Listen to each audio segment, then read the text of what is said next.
ఈగా ఈగా వెళ్ళిపో, ఇల్లు విడిచి వెళ్ళిపో.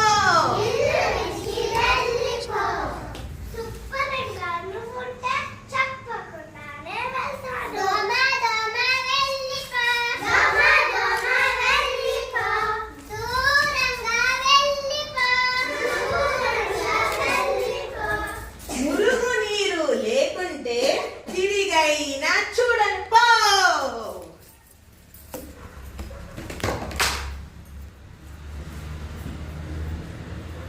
ఈగలు ఎక్కడుంటాయి? ఎక్కడైతే శుభ్రంగా ఉండదో అక్కడంతా ఈగలు వస్తాయి కదా. అదే విధంగా మనము శుభ్రంగా ఉండాలి. ఇప్పుడు మీరు ఏదంటే తింటారు, చిక్కీలు ఇస్తారు కదా, ఆ చిక్కీలు తింటారు, అది అంతా పూసుకొని తింటారు.